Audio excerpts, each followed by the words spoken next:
श्री स्वामी समर्थ. सर्व मित्रमैत्रिणींचे आपल्या श्री दत्तानुभूती परिवारामध्ये सहर्ष स्वागत आहे.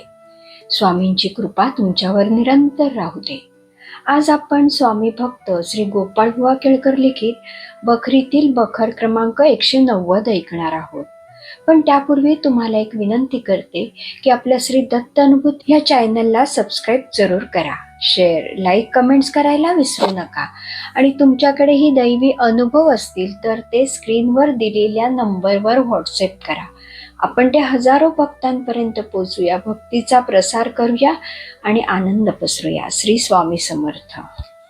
बखर क्रमांक 190. चातुर्मासात अवर्षण. 1 वर्ष संबंध चातुर्मासात पाऊस कसा तो पडलाच नाही. जिकडे तिकडे पाण्याचा अगदी दुष्काळच होऊन गेला. लोकांनी अनेक प्रकारची अनुष्ठाने, पर्जन्य सुक्ते, शंकरावर अभिषेक वगैरे चालू केले होते, पण पाऊस पडेना. जिकडे तिकडे अनुष्ठाने चालू होती. एक दिवस श्री समर्थांची स्वारी फिरत फिरत जेहूर गावी गेली. तेथे काशी विश्वेश्वराचे स्थान जागृत असून त्यावर सतत धार चालू होती. तेथून स्वामी वळसंग गावी सेवेकऱ्यांसह गेले. त्या ठिकाणी हे अनुष्ठान चालले होते. लोक सामोरे येऊन महाराजांना गावात घेऊन जाऊन शंकराच्या देवळातच उतरले. लोक विचारू लागले, महाराज, पाऊस केव्हा पडेल? हे ऐकून महाराज गाभाऱ्यात गेले. तेथे शंकराचे लिंग, गणपती वगैरे मूर्ती होत्या. त्यांना स्वामींनी पुष्कळ अशा शिव्या दिल्या आणि पाऊस का नाही पाडत? मला काय हरभरे पाहिजे आहेत?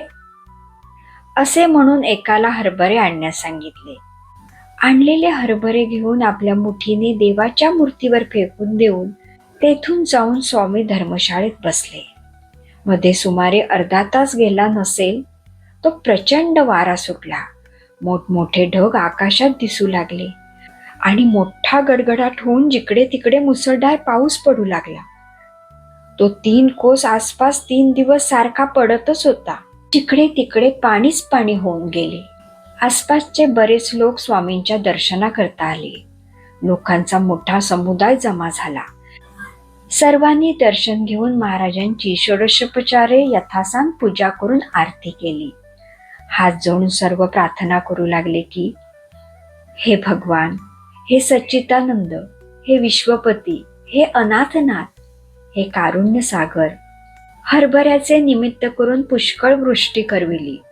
धन्य धन्य सद्गुरुराज, सर्व दुष्काळ जाऊन सुकाळ केला. पुढे त्या पावसाने पिकेही आली. येथे बखर क्रमांक 190 समाप्त होते. श्री स्वामी समर्थ.